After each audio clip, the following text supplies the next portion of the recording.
को वहां से लेकर आएंगे। क्यों भाई, पहले सीए खराब था, अच्छा हो गया। और ऐसा कैसे आप कह सकते कि आपकी सब सीए खराब था क्योंकि अब मारा जा रहा है, सब लेकर आएंगे आप।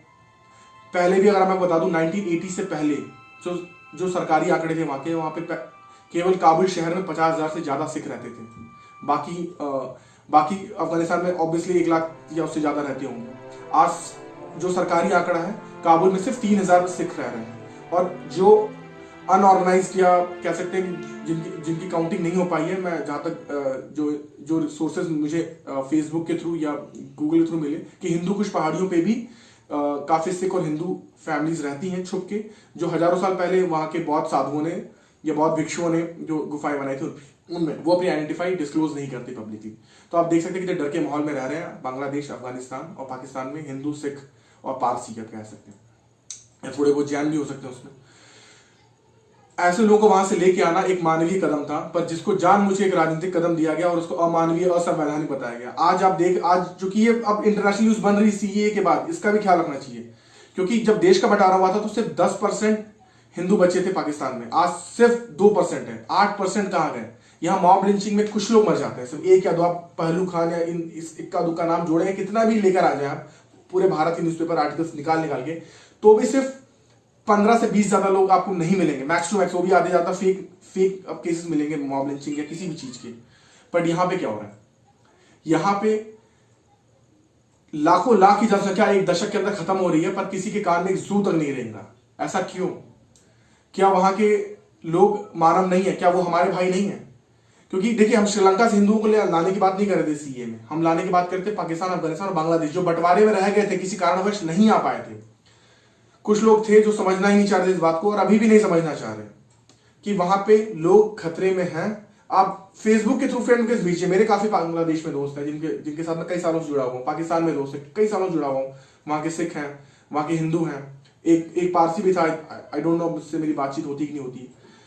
वो बताते हैं वहां क्या हाल है। वो इवन मैं बांग्लादेश से पहले बात करना स्टार्ट करता हूँ। बांग्लादेश के चटगांव और ढाका को छोड़कर बाकी जितने रूरल और स्मॉल टाउन्स हैं, वहां पे हिंदू खुल के अपना फेस्टिवल तक एंजॉय नहीं कर पाते।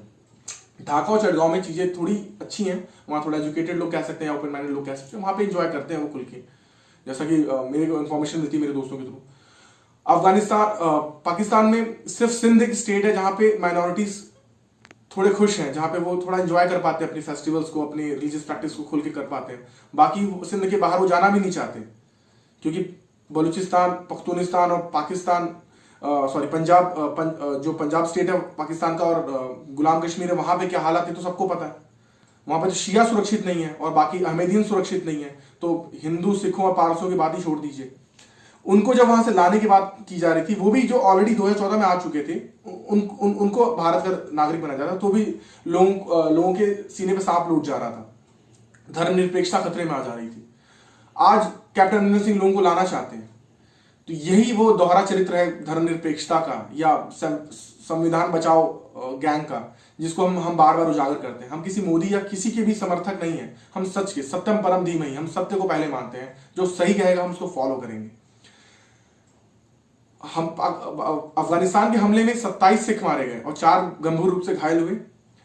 और आपको बताना चाहूंगा, एक मात्र अफगानिस्तान का गुरुद्वारा है, सारे गुरुद्वारे तोड़े जा चुके हैं। 1980 के सिविल वॉर से पहले अफगानिस्तान में कम से कम 50 से ऊपर ज्यादा गुरुद्वारा थे, जिसको तालिबान के लड़ाकों ने तोड़ दिया। न केवल गुरुद्वारों को, बौद्ध मंदिरों को, हिंदू मंदिरों को और सिख गुरुद्वारों को, सबको तोड़ा गया। एकमात्र काबुल में एक गुरुद्वारा सुरक्षित था, जो कि 400 साल पुराना था। अब वो भी सुरक्षित नहीं रहेगा शायद। अब वहां के भी, जब वहां से सिख पलायन करेंगे तो शायद वो भी तोड़ दिया जाए, या एक दो हमले और हो जाए तो शायद वो एक खंडहर बन के रह जाए। तो क्या हम ये चाहते हैं कि हिंदू सिख विलुप्त हो जाए इंडियन सबकॉन्टिनेंट से? नहीं ना। तो इसलिए सीए जरूरी था, जरूरी है और जरूरी रहेगा। इसलिए मैं चाहता हूं कि लोग पॉलिटिकली यूनाइट हों। सिखों की बात समझ में आनी चाहिए कि उनका कोई और देश नहीं है। हिंदुओं को ये चीज समझ में आनी चाहिए कि उनका कोई और देश नहीं है। पूरी दुनिया में आप अकेले हैं। अगर यहूदियों को मारा जाता है तो दुनिया रोती है, अगर बाकी कम्युनिटीज को मारा जाता है दुनिया रोती है, पर हमें मारा जाता है तो कोई नहीं रोता। आप बांग्लादेश का एग्जाम्पल ले लीजिए, कहा हम 30% थे वहां पे, फिर 21% हुए और आज 8% है। किसी ने हमारे लिए नहीं रोया। ऑलमोस्ट 1 करोड़ से ज्यादा की आबादी खत्म कर दी गई वहां पे। हिंदुओं की या तो मार दिए गए या तो भारत भाग के आ गए या तो इस्लाम कबूल करा दिया गया उनको। पर किसी के कान में जू नहीं रंगी, ना यूएन में किसी ने मुद्दा उठाया। कश्मीरी पंडितों को देख लीजिए, अपने ही देश में 20 आई थिंक 30 साल से विस्थापितों की जिंदगी जी रहे हैं। क्या उनको अब तक वापस अपने ही देश में कश्मीर नहीं जा सके? तो आप सोचें पाकिस्तान में क्या हालत होगा।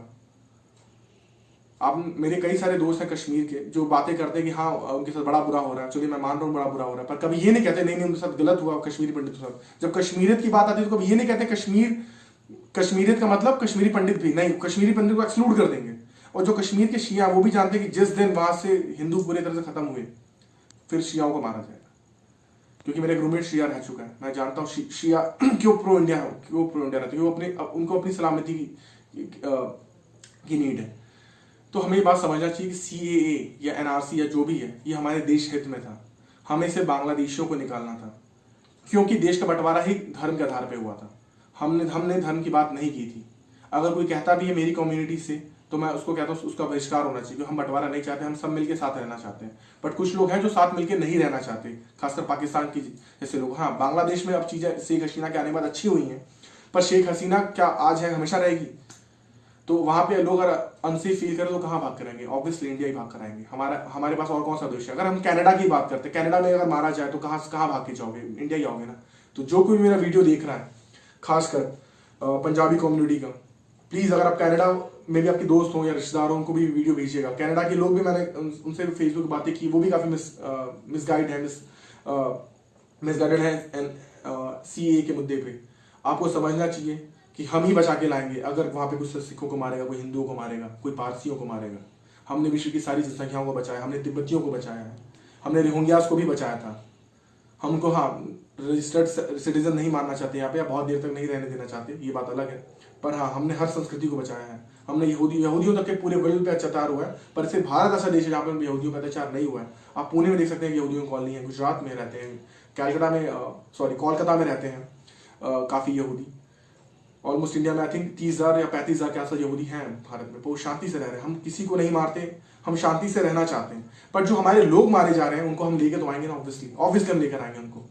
तो मेरे इस वीडियो को ज्यादा से ज्यादा शेयर करें, खासकर कनाडा वालों के साथ और जो बाहर अब्रॉड कंट्रीज में रह रहे हैं, क्योंकि वो ज्यादा मिसगाइडेड है NRP, NRC और CAA को लेकर।